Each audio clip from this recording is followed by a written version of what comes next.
Portanto, és indesculpável, o homem quando julgas quem quer que sejas, porque que julga o outro, a ti mesmo te condenas, porque pratica as próprias coisas que condenas. Então, nós temos que ter cuidado. Paulo diz, olha, temos que ter cuidado.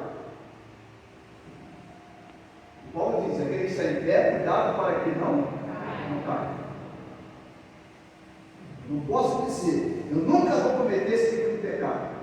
Eu tenho que fazer o seguinte, Deus livra-me deste pecado. Para dizer que eu nunca vou praticar, eu confesso que é difícil. A gente não sabe o dia de amanhã. Por isso que a gente precisa de Deus, por isso que a gente precisa estar muito próximo dele. Para a gente não cair nesses pecados, a gente tem que estar muito íntimo com Deus. A nossa relação tem que ser a mais fluente possível. Você tem que ter um bom relacionamento com Deus. Versículo 2: bem sabemos que o juízo de Deus é segundo a verdade contra os que praticam tais coisas. O juízo de Deus não é da maneira como eu quero. Deus não julga da forma que eu quero. Deus não é meu empregado. É eu que tenho que me submeter a Deus. Não é Deus que tem que submeter-se ao meu julgamento. Então, eu estabeleço o critério de julgamento e eu coloco Deus nesse tipo de coisa. Paulo diz, olha, isso você não pode fazer, nem ninguém pode fazer. E aí, olha o versículo número 3. Tu, homens que condenas, que os praticam tais coisas e fazem as mesmas coisas, pensas que te livrarás no juízo de Deus? Então, eu me assentar na cadeira de Moisés não me dá garantia que o juízo de Deus vai se manifestar sobre a minha vida. Eu vou mostrar para os irmãos que é o juízo de Deus, senão os irmãos já começam a imaginar aquela imagem que normalmente é muito comum. Olha, quando eu morrer, Deus vai botar um telão lá, e o telão vai mostrar a minha vida toda a minha vida. Telão é a cabeça nossa, né? A gente tem essa imagem popular, evangélica popular, que você vai morrer, você vai para frente de Deus, aí quando chegar no céu, Deus está abrindo o telão, vai dizer lá Jesus, aí aparece lá Jesus, na vida de Jesus.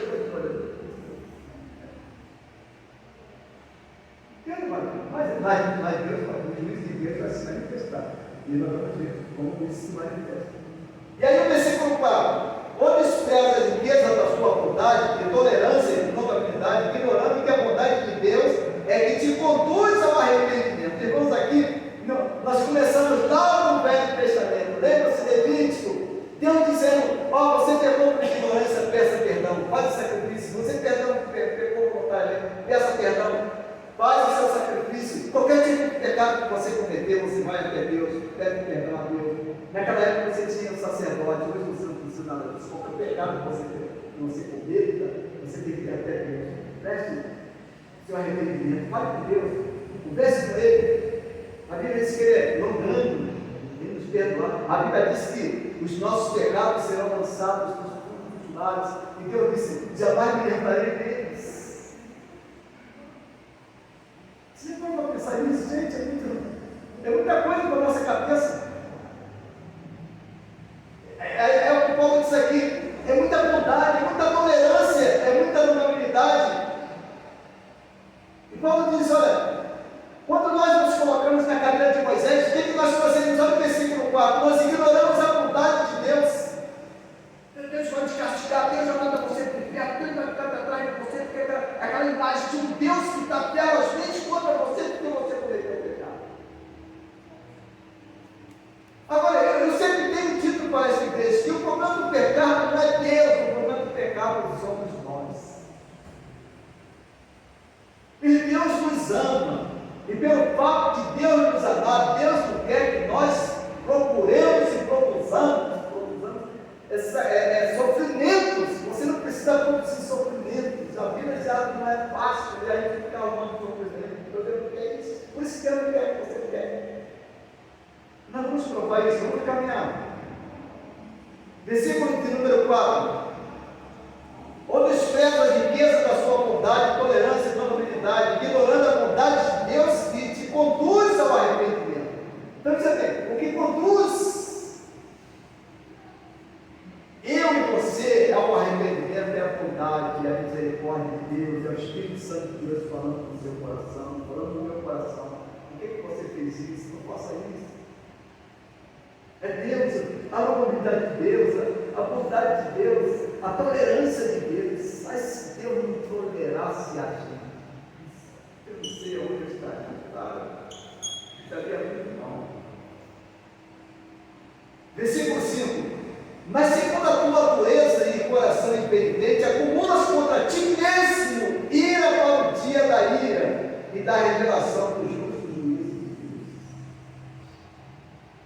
Então, veja bem, a dureza do coração do ser humano, a dureza, a impenitência do coração do ser humano. Irmãos, coração impenitente é aquele coração que tem dificuldade de aceitar o outro, de perdoar o outro, de entender o outro, de dificuldade terrível daqueles que moram muito próximos da gente. Quem mora longe, tudo bem, mas quem mora próximo da gente, que come o mesmo sal, é difícil essa convivência. Não vem dizer para mim que é fácil. Se você fala que é fácil, você é mentiroso. É difícil a relação familiar. Na minha família tudo é fácil.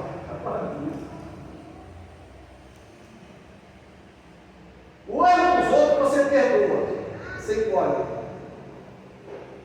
Agora, o erro daquele que está na sua casa, você não mastigando a pele, como você pode. Não é assim? É assim. Tem gente que está num patamar diferente, não sei que patamar é esse. Olha lá o versículo 6. Olha bem o versículo 6. Por isso que Deus não quer que a gente peque. Por isso que Deus não quer que a gente peque. Que a gente vive em pecado. Olha lá o versículo 6. Que retribuirá a cada um segundo o seu procedimento. Na outra versão diz: o qual recompensará a cada um segundo as suas obras, a saber. Versículo 7. Olha o que diz o versículo 7. Olha lá.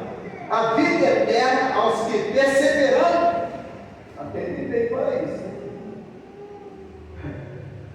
A gente tem o costume de espiritualizar as coisas que não devem ser espiritualizadas. Olha lá. Versículo 6. Que retribuirá a cada um segundo o seu procedimento. Muito bem. Procedimento dentro de que parâmetros? Olha lá o versículo 7. A vida eterna aos que preservando e fazendo o quê? Fazendo bem. Crente, atende isso aqui, porque isso aqui é pesado. Eu sei que isso aqui pode até abalar a sua fé. Não é você louvando, não é você indo para a igreja e cantando, não é cântico de hinos, não é fazer momentos de oração, não é reuniões fervorosas. Isso tudo é importantíssimo. Mas o importante é o nosso relacionamento, é lá fora, é no meio do nosso parentesco. Olha lá, a vida eterna é que perseverando em fazer o bem. E aí os irmãos têm lá, nos capítulos 5, 6 e 7 de Mateus, a prática do bem. Lá no Antigo Testamento, se alguém desfia o olho esquerdo, você vai lá e põe o olho direito dele. No Novo Testamento, se alguém te faz o mal, você tem que retribuir o mal por quê? O mal por bem. Isso é Jesus. Ele é o eterno de fiel. Então você não pode pagar o mal com o mal, você tem que pagar o mal com o bem. É o que diz a palavra de Deus. E aí eles procuram glória e honra e incorruptibilidade. O que é? Ser corrupto.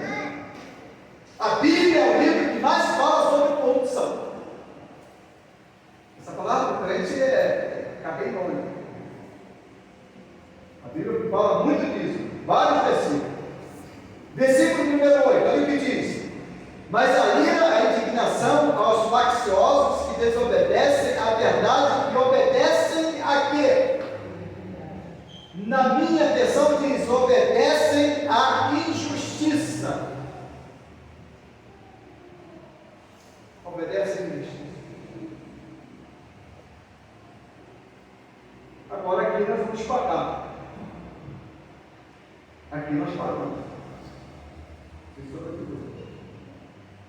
Vai pagar quando chegar no inferno, não, a gente começa a pagar aqui. Sabe por quê? A Bíblia diz assim: aquilo que o homem plantar, aquilo que o homem semear, o que acontece? É aquele versículo que Paulo também escreveu ao Tiago, está em consonância com o versículo que nós vamos ver agora. Atendem bem. Versículo de número 9. Tribulação e angústia. O que acontece? Virão sobre quê? Sobre toda a alma de qualquer homem, de qualquer ser humano que faz o quê? Faz o mal. Esse é o seu, esse é o teu sofrimento pelo qual nós passamos. Você praticou mal? Você vai sofrer pelo mal que você praticou. Deus não vai abrir uma tela lá no céu para poder olhar a tua vida e dizer a você, porque no céu você não vai pagar mais nada. Que Deus é esse? Sabe? Vai no céu, vai abrir o céu, entra no pecado, e Deus vai ficar lá no céu lembrando dos pecados que nós cometemos. E a Bíblia diz: lançarei os vossos pecados no fundo dos mares e jamais me lembrarei deles. Aí agora eu fico com aquela ideia de que Deus vai abrir uma telona lá no céu e vai mostrar os meus pecados. Faça isso não assim. A tela não vai ficar horas e horas passando. Quanto mais tempo a gente vive, mais essa tela vai demorar a acabar. Porque os pecados que seriam revelados, não é aquele pecado que a gente escondeu, é aqueles que estão no nosso coração, que pensaram. Mas Deus disse: lançarei os vossos pecados no fundo dos mares, jamais me lembrarei deles. Então, a Bíblia, a palavra de Deus, ela nos diz que nós aqui, todos nós pagaremos. E olha bem o que diz. Olha bem o que diz. O versículo de número 9 vai dizer: se você vive em pecado, o que você vai colher? Você vai colher duas coisas. Quais são? Está no versículo 9. Se a gente vive em pecado, com a prática do pecado, a gente vai colher duas coisas. Quais são? Tribulação.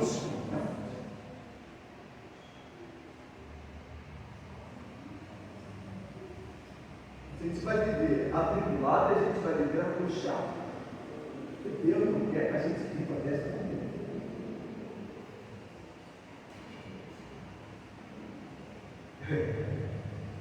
Tem um sujeito que está preso, crente, batista, diácono de igreja, 50 anos de diácono de igreja, está preso.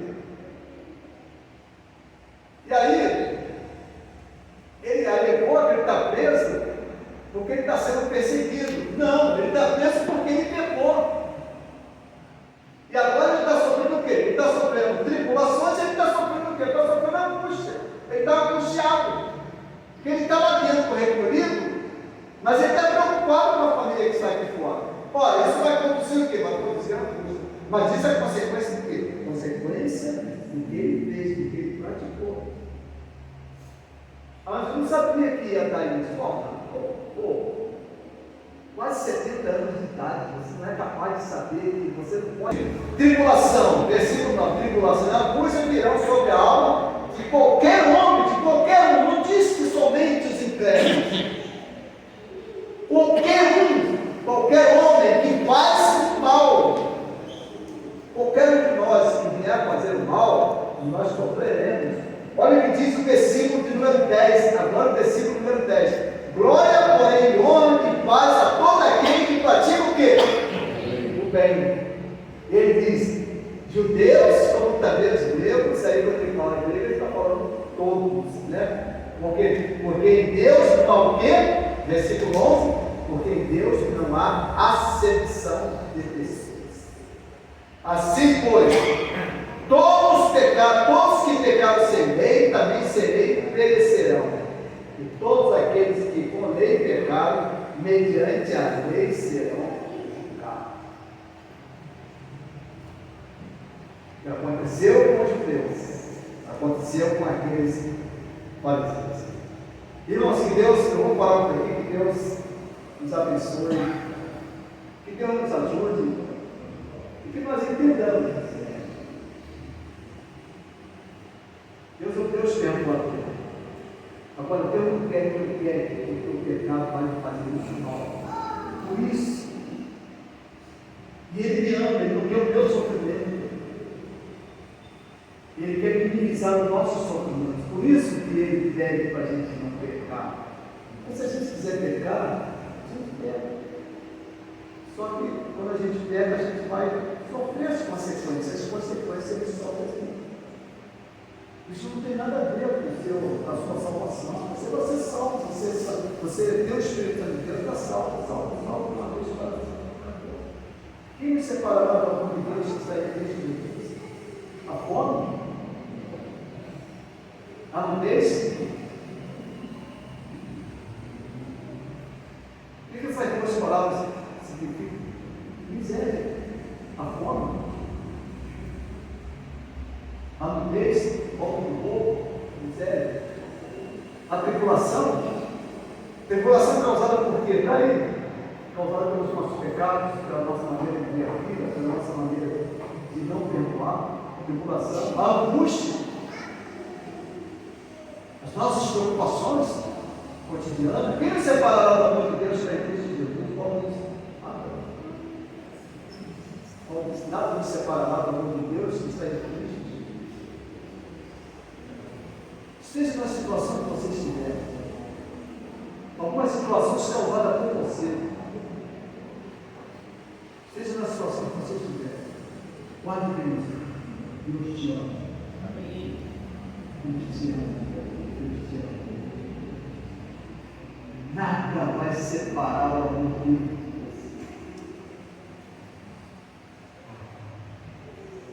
Deus abençoe as nossas vidas, Deus abençoe os nossos corações. Nós vamos encerrar o nosso culto.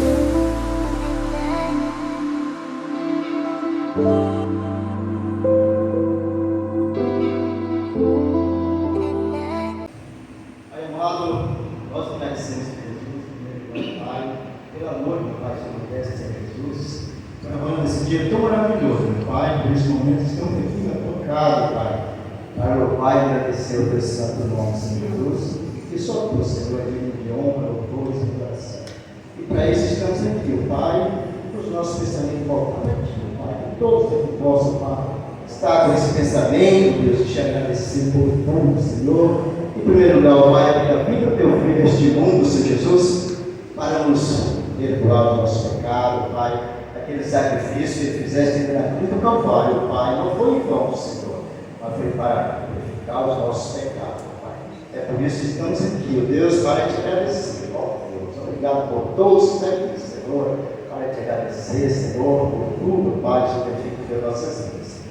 Continua nos abençoando, Pai. Obrigado, Senhor, por tudo. Fica conosco, Senhor, dá um trabalho na tua presença, Senhor. São essas presenças que eu te peço e te agradeço. Não confiado em mim, Senhor, que nada sou, mas confiado em nome do teu Filho amado, Jesus Cristo, que morreu na cruz do Calvário, mas o terceiro dia ressuscitou para a honra e glória do santo nome, Senhor. Os teus céus, que aceitaram a direita de Deus Pai, intercedendo por nós aqui na terra, Pai. É neste nome santo e puro que eu te peço, em nome de Jesus Cristo, teu Filho amado.